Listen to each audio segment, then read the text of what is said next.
Hey guys, welcome back to the channel. Blaze Rhythm here, and for today's video we are going to be talking about the raid, and by raid I mean the Marvel Avengers raid, which dropped on the 30th of November. And it's kind of what I've been playing and what I've been trying to enjoy for the last couple days. And yeah, it's a big update, it was a big update, because not only was it just the raid, we also had the Spider-Man drop. So this video is going to be really in two parts. This first part is going to be talking about the raid, and the next video I make is going to be talking about Spider-Man and how I feel about Spider-Man's implementation into the game. And yeah, really that's it. And as usual, if you like what you see, if you like what you're hearing, please don't forget to like and subscribe. It goes a long way to make the channel grow, and basically tells me that this kind of videos you guys enjoy and I can do more of this moving forward. But yeah, let's talk about the raid. So the Avengers raid that dropped on the 30th is called the Discordant Sound. It's a raid based in Wakanda, and it's sort of following on from the storyline of Black Panther, where you destroy Claw, or so you think, but he comes back because he's been merging with the Vibranium Mound and he's trying to destroy Wakanda as a whole. And the raid obviously is you and your strike team jumping in to sort of stop him from doing what he's done. And yeah, how do I even start this? As per most raids, as per how most raid goes, the raid is broken up into sections, each section having its own sort of puzzle or sort of theme that you need to figure out. The first couple sections are really just fighting sections, activating platforms and then using like a shield to stop a particular blast that Claw does, which is like a team wipe, and you really don't want that. But yeah, the raid is broken into sections. This section has its own thing, and everything works. I'm trying to think of how to explain this without spoiling the raid for you, okay? I feel like everyone should have a chance to play the raid. And seeing as obviously it's a free drop, if you've got the game, you can jump into the raid right now if you want. But yeah, the raid is good. Let me start from there. The raid is good. Has a lot of things going for it. It has a lot of things I wish they did add to it. I wish they did better, but as a whole, I think it's a good raid. I think it's a good starting point for them to build on, and I can only hope that every raid that comes after this is better than this. As I said, it's broken into sections. This section having stuff. The beginning sections is more or less like a battle section. You have to fight a few mobs, fight a mini boss, and then open up the road towards the train station that's gonna take you into the Vibranium Mountain, and then that's when things start to get really interesting. The second section is broken into two parts, left and a right side, and obviously based on how your team is set up, you can decide on which side you want to take first, and it sort of plays up really nice. And then as you keep going on, you face Claw twice, I think. Yeah, you face Claw twice. The first time you're facing him as a big monster, but you're not really facing him. You're facing a few mobs that show up in the raid. You fight them, you beat them. In the process of you fighting them, Zawavari, if you remember him from the Black Panther storyline, he's trying to bring Claw down to your level. When he does that, then you get a chance to damage Claw, and you do like 2-3 times. And after the damage, it's like a cycle stuff. You damage him, he goes back up, more mobs spawn, you take him out, he tries his white tactic, you shoot yourself from it, and rinse repeat. But yeah, it's a standard raid, I guess, layout. To get into the raid, sorry, the way I ended that, it didn't really make sense, did it? But yeah, standard raid layout, you just go in, do the stuff you need to do, and it takes to the next bit all up until you get to the boss battle, which is a very interesting stuff. I have thoughts, as I said, on this, but yeah, let me get to the next bit first, and then we'll talk about that. The gear that you get at the end of the raid are called the Discordant gear, and each of the gear is basically, I don't want to compare to Destiny, but basically the gear that you get from the raid is structured in a way to make sure that every subsequent raid run is easier for you. And each of the gear have certain raid perks, which are really cool. Just different kinds of gear like this, and the idea is obviously so that you can build your hero and keep increasing them. The gear that drops at the end of the raid are higher level gear than what drops everywhere else. To be honest, the only two activities right now in the game that drop gear as high level as the raid, or rather the only activity right now that drops any gear as high level as the raid is the OLTs, the Omega level threats.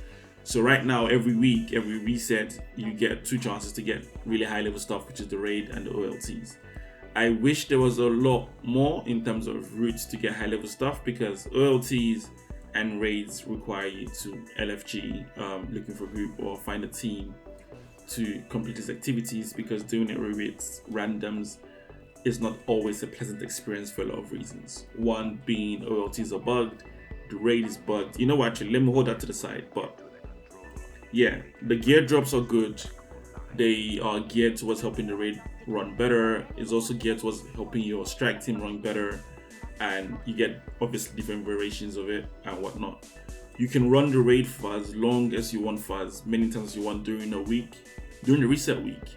And one of the best parts of this is the gear that's always going to drop is always going to be high level. The only difference is it's going to be capped at the level of the gear dropping for that week. So let's say you ran the raid this week and all the gear that dropped for you for the raid for the first run is 142. Every subsequent gear would drop at 142, which sounds bad, but really I think it's a really nice thing to keep you relatively high level for that week. And then when you're running for the next week, same idea comes. A high level gear will drop, and that's how it's going to be for the week. But yeah, that's really it for gear drops. Gameplay elements is pretty standard Avengers stuff. You go there and you rock shit. But this is more like an advice, and I don't really think it's an advice that I need to give. But if you've played the Black Panther story, that you should know that most of the enemies you're facing are either rocking Vibranium gear stuff or Sonic gear stuff. For the raid, the best gear you want to run has to be Vibranium, simply because it helps. Stacking those perks up helps. Activating the perk on your enemies, it helps. Sonic works, but I don't think I've seen anyone really run Sonic in the raid. And every other element does the job. When I ran the raid first time, I ran with Pin Particles. And we did it, we finished the raid, but I know for a fact that Vibranium is what you want to use, especially for the final boss against Claw. You want to use Vibranium. It makes that whole fight a lot easier. But yeah, that's the meat of it. That's the summary of it. The raid is good. Could be better, but it's good. The things that I don't like about it, or the things that are currently affecting the raid, I would say mostly are bugs. The raid doesn't run as smoothly as you wish it would.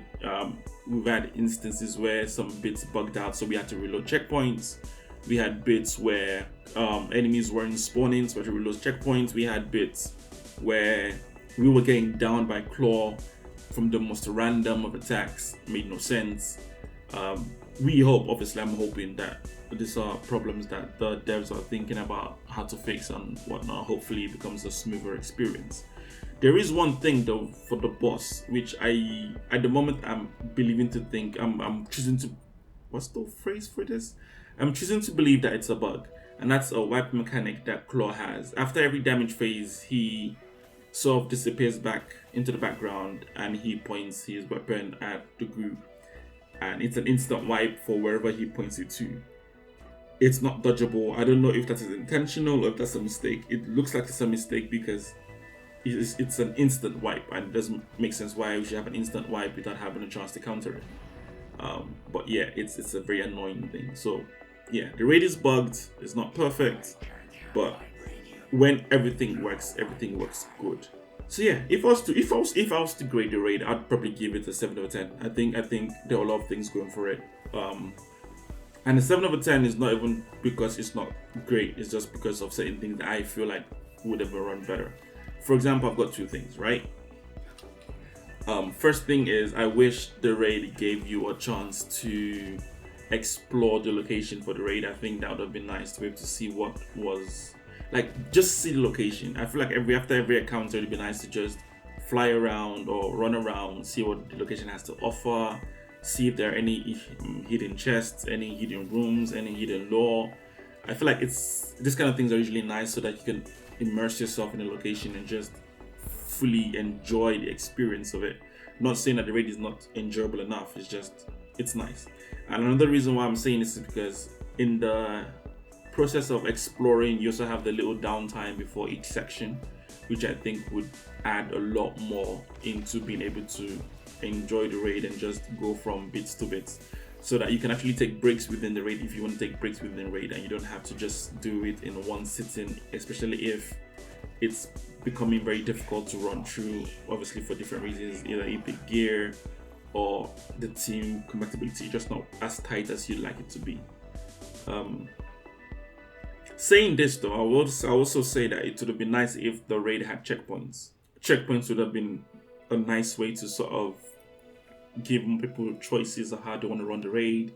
So let's say you want to run the raid today, but you can't finish it. You can get to a certain bit, have a checkpoint, drop out, and the next time you jump in, you can start from the checkpoint and not having to necessarily redo the raid. Maybe the checkpoint resets after every reset week. That's fine, but I feel like a checkpoint for raids should be something that should be standard. I guess, lack of a better word, it should be standard. It should be nice to have a checkpoint. And also so that if anyone drops out of the team, or if anyone lags out of the strike team, you can easily invite them back into the raid without having to worry about anything else and all the small things. So as I said, these are the things that I wish that the raid had. The raid doesn't have it, but I wish it did. If it did, it would have probably pushed my enjoyment of the raid a lot more higher up. But yeah, that's really it. The raid is worth it. It's better than I expected it to be. It's a lot more enjoyable than I thought it was going to be. It's the puzzles are interesting, the battles are interesting, and if you build your hero right, the fights are really fun. And yeah, it's a nice experience. But yeah, thanks for watching the video. The next video I'm going to be talking about Spider-Man and just basically geeking out about how he plays and everything to commentate. But yeah, thanks for being here, and I will catch you guys next time.